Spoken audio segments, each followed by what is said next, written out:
Hello दोस्तों। उम्मीद करते हैं आप सब लोग बढ़िया होंगे। तो आज फिर से हाजिर हुए हैं एक नया सब्जेक्ट लेके, जिसका नाम है टर्म इंश्योरेंस। तो दोस्तों, आज अपन टर्म इंश्योरेंस के बारे में बात करेंगे। क्या होता है, कैसे लेना चाहिए, किस एज में लेना बेटर है, अगर एज ज़्यादा हो गई है तो लेना चाहिए या नहीं लेना चाहिए, और इसके क्या क्या बेनिफिट्स हैं। तो पहला पॉइंट कवर करते हैं सबसे पहले कि टर्म इंश्योरेंस है क्या ये। तो आपने सुना होगा कि बहुत सारी मार्केट के अंदर इस टाइम पे लाइफ इंश्योरेंस अवेलेबल हैं। तो लाइफ इंश्योरेंस का ही एक मेन सेगमेंट है जिसका नाम है टर्म इंश्योरेंस। टर्म इंश्योरेंस में बेसिकली जो एक कैटेगरी बनाई गई थी जिसके अंदर प्रीमियम को लो रखा गया था, रीजन कि आपको मैच्योरिटी इसके अंदर नहीं मिलती है, सिर्फ क्लेम के पर्पज से ही इस पॉलिसी को लिया जाता है। अगर कोई क्लेम आएगा, यानी कि कोई अनसर्टेनिटी या मिसहैपनिंग होती है पॉलिसी होल्डर की, तो ही उस केस में परिवार को पैसा मिलेगा, अन्यथा नहीं मिलेगा। इसमें टेन्योर कितना हो सकता है? टेन्योर आप अपने मर्जी के हिसाब से रख सकते हैं। जैसे कि आप चाहते हैं कि मैं जब तक रिटायर ना हूं, आपकी मान लीजिए रिटायरमेंट एज है 60 ईयर्स, तो 60 ईयर्स से पहले तक मुझे कोई भी अनसर्टेनिटी आती है या कोई मिसहैपनिंग हो जाती है मेरे साथ, तो उस केस में मेरे परिवार को पैसा मिले या उनका जो लाइफ स्टैंडर्ड है वो सही चलता रहे, तो उस केस के लिए लोग 60 साल तक का इंश्योरेंस लेते हैं। कुछ लोगों को ये रहता है कि मुझे इंश्योरेंस लेना है, टर्म इंश्योरेंस लेना है जिसकी मैं टेन्योर 60 ईयर्स से ज़्यादा रखना चाहता हूँ। कोई 70 ईयर्स, 75 ईयर्स, 80 ईयर्स, 85 ईयर्स या अप टू 100 ईयर्स तक का टर्म इंश्योरेंस ले सकते हैं आप। मार्केट में ऐसी पॉलिसीज अवेलेबल हैं। इसमें जो मेन पॉइंट्स हैं, क्या बेनिफिट्स हैं, उसके बारे में बात करते हैं।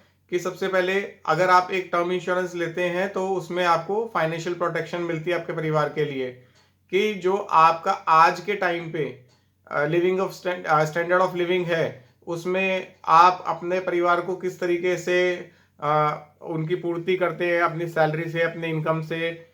चाहे आपका XYZ कोई भी इनकम हो, 20,000, 50,000, 1 लाख, 5 लाख, 10 लाख या उससे भी कहीं ज़्यादा, तो आप अगर चाहते हैं कि मेरा वो जो स्टैंडर्ड है, जिस स्टैंडर्ड से मैं अपने परिवार के साथ जीता हूँ समाज में, सोसाइटी में, वो खराब ना हो, तो उस केस में आपको टर्म इंश्योरेंस लेना चाहिए।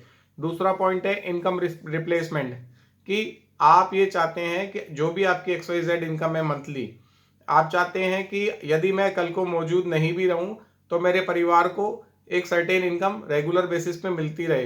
तो मार्केट में इस टाइप की टर्म इंश्योरेंस भी अवेलेबल हैं जो आपको एक रेगुलर इनकम देते रहते हैं परिवार को आपकी गैर मौजूदगी में। या फिर आप चाहते हैं कि आपको कोई ऐसा इंश्योरेंस मिले जिसमें वन टाइम पैसा मिल जाए परिवार को, तो आप वैसा भी ऑप्शन चूज कर सकते हैं। तीसरा उसका फायदा, सबसे बड़ा बेनिफिट ये है कि नॉर्मल इंश्योरेंस से, एंडोमेंट पॉलिसीज से या यूलिप से ये पॉलिसी आपको बहुत सस्ती पड़ती है, क्योंकि इसके अंदर कोई मैच्योरिटी फीचर नहीं है और आपको इसके अंदर कोई मैच्योरिटी पे अमाउंट नहीं मिलेगा।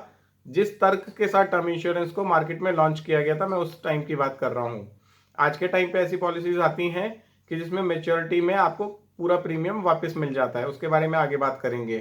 तो अभी हम जो नॉर्मल बात कर रहे हैं कि लो प्रीमियम पॉलिसीज हैं, जिसके अंदर आप नॉर्मल प्लान से कंपेयर करते हैं तो आपको सस्ती पॉलिसी मिलती है, एक नॉर्मल लाइफ इंश्योरेंस कवरेज मिलता है, यानी कि टिपिकल लाइफ इंश्योरेंस कवरेज मिलता है। साथ में आपको फ्लेक्सिबिलिटी मिलती है उसके अंदर एडॉन्स चूज करने की, कि आप चाहें तो उसके अंदर मेजर एडॉन्स कवर कर सकते हैं। जैसे कि मैंने आपको एक पॉइंट बताया कि आप रेगुलर इनकम चाहते हैं तो वो उसको आप एड ऑन के तरीके से ले सकते हैं। सेकंड, आप चाहते हैं कि मेरे को एक्सीडेंटल अगर डेथ होती है तो एडिशनल इनकम परिवार को हो, एडिशनल क्लेम अमाउंट परिवार को मिले, तो आप एक्सीडेंटल इंश्योरेंस ले सकते हैं साथ में। या फिर आपके जीवित रहते आपको ऐसा लगता है कि कोई क्रिटिकल इलनेस ना आ जाए, number of critical illness coverages जो भी मार्केट में पॉलिसीज कंपनी, जो भी इंश्योरेंस कंपनीज है उनके पास अवेलेबल हैं, तो आप चेक कर सकते हैं लेने से पहले कि उनकी कितनी क्रिटिकल इलनेस उनकी लिस्ट में प्रोवाइड करी गई है, 68, 84 या जितने भी सो ऑन। तो आप उनको चेक करके भी उन क्रिटिकल इलनेस को अपने टर्म इंश्योरेंस पॉलिसी में एड ऑन कर सकते हैं। साथ में कोई भी इसके अंदर इन्वेस्टमेंट रिस्क नहीं है, जो कि जैसे मैंने बताया कोई मैच्योरिटी अमाउंट नहीं रहता जनरली, तो आपको कोई भी इन्वेस्टमेंट का रिस्क नहीं रहेगा कि मैंने जो पैसा लगाया वो खराब ना हो जाए तो उस पॉइंट से आपको परेशान होने की ज़रूरत नहीं है। अगला एक पॉइंट है, मेजर पॉइंट है, जो कि है टैक्स बेनिफिट। तो टैक्स बेनिफिट केस में आपको 80C कवरेज मिल जाती है। 80C कवरेज से आप अपने टैक्सेशंस की बचत कर सकते हैं। और क्या पॉइंट्स हो सकते हैं इसके बारे में कवर करते हैं। जब आप पॉलिसी चुने तो आपको ये देखना चाहिए कि मैं कितने टेन्योर तक पेमेंट दे सकता हूं। अगर आपको लगता है कि मैं एक बार में ही पेमेंट दे के फ्री हो जाना चाहता हूं टर्म इंश्योरेंस का, बार बार पेमेंट नहीं देना चाहता, या फिर आपको लगता है कि मैं 5 साल तक देना चाहता हूं, या 10 साल तक देना चाहता हूं, ये चाहती हूं 12 साल तक देना चाहता हूं, या फिर मैं 60 ईयर्स की पॉलिसी ले रहा हूं तो 60 ईयर्स तक पे करना चाहता हूं। अगर आपको लगता है पॉलिसी मेरी 85 ईयर्स तक चलेगी और मैं 60 ईयर्स तक भी पे कर सकता हूं, या जो भी मैंने पीछे आपको बताए पेमेंट के तरीके, उनमें से भी आप कोई भी तरीका चूज कर सकते हैं। इसके अलावा कुछ लोगों को ये रहता है कि मैंने जो पेमेंट अपना पे करा है इंश्योरेंस कंपनी को, वो पेमेंट भी मुझे एट द लास्ट मुझे वापस मिल जाए। तो आपके पास इस टाइम पे मार्केट में ऐसे बहुत सारे ऑप्शंस अवेलेबल हैं, आप उसमें से भी चूज कर सकते हैं कि जिसमें मेच्योरिटी अमाउंट जो होगा वो आपके टोटल प्रीमियम के बराबर का हो सकता है। तो आप ऐसा ऑप्शन भी ले सकते हैं। इसके अलावा कुछ टर्म इंश्योरेंस मार्केट में इस टाइम पे यूलिप से भी कैटेगराइज हो चुकी है, जिसमें मेजर प्लान्स हैं टाटा टाटा के प्लान्स हैं। तो उनके अंदर भी आप प्लान्स को चेक कर सकते हैं, जिसमें यूलिप कैटेगरी के साथ टर्म इंश्योरेंस को दिया गया है। लेकिन मेरा पर्सनल सुझाव ये है कि आप अगर कोशिश कर रहे हैं तो एक टिपिकल टर्म इंश्योरेंस लें अपने परिवार के लिए, आपकी इनकम के बेसिस पे कैलकुलेट करें। सिर्फ इस चीज को देख के ना करें जो समाज में चल पड़ी है कि 1 करोड़ रुपए का तो टर्म इंश्योरेंस लूंगा ही लूंगा।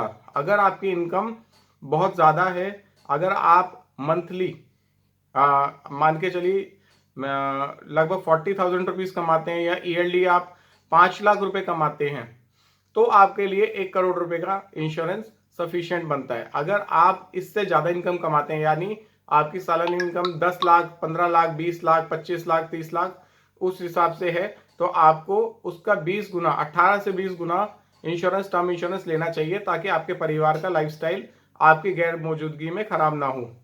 तो इन सब चीजों को ध्यान रख के आप टर्म इंश्योरेंस खरीदिए।